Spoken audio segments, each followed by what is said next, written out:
நான் லாஸ்ட் வீடியோவில் சொல்லியிருந்தேன்ல, ஹேர் ஹெல்த்துக்கும் நம்ம பாடிக்கு தேவையான நல்ல நியூட்ரிஷன் கிடைக்கிறதுக்கு ஒரு ஹெல்த்தியான லட்டு பண்ணியிருந்தேன்னு. அதான் இப்போ உங்களோட ஷேர் பண்ண போகிறேன். ஃபர்ஸ்ட் வந்து ஸ்வீட்னஸ்க்காக நான் டேட்ஸ் தான் எடுத்து வந்தேன். நீங்கள் அதுக்கு பதிலாக ட்ரை கிரேப்ஸ் கூட ஆட் பண்ணிக்கலாம்.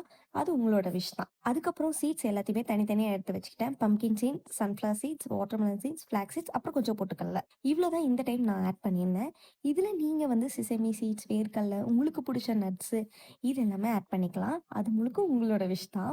நான் இப்போதைக்கு இதுதான் ட்ரை பண்ணினேன். இது ரொம்ப ஹெல்த்தியாவும் இருந்தது. ஃபர்ஸ்ட்டு நம்ம சீட்ஸ் எல்லாத்தையுமே ரோஸ்ட் பண்ணிக்கணும். நல்லா அரோமா வர வரைக்குமே ரோஸ்ட் பண்ணி, அதை ஒரு பிளேட்ல கொட்டி வச்சு கொஞ்சம் கூல் டவுன் ஆக விடணும். அதுக்கப்புறம் 2 ஸ்பூன் கீ விட்டு நம்ம ஆல்ரெடி எடுத்து வச்சிருந்த டேட்ஸ் போட்டு சால்டே பண்ணும்போது, அந்த ஹீட்ல டேட்ஸ் கொஞ்சம் சாஃப்ட் ஆகி ஜாம் மாதிரி ஒரு கன்சிஸ்டன்சிக்கு வரும். அது கொஞ்ச நேரம் ஆறுனதுக்கப்புறம் ரோஸ்ட் பண்ண சீட்ஸையும், டேட்ஸையும் சேர்த்து மிக்ஸியில போட்டு கிரைண்ட் பண்ணிட்டு, அதுக்கப்புறம் கொஞ்சம் கையில கீ தடவிட்டு, அதை எடுத்து நம்ம லட்டு மாதிரி பிடிச்சிட்டோம்னா அவ்வளோதான். ஹெல்த்தியான சீட்லெட் ரெடி. இது ஓவராலா ஹெல்த்தி டயட்க்கு ஒரு நல்ல அடிஷனா இருக்கும். நீங்களும் கண்டிப்பா ட்ரை பண்ணி பாருங்க. எப்படி இருந்துச்சுன்னு சொல்லுங்க. நெக்ஸ்ட் வீடியோல சந்திப்போம். Bye guys.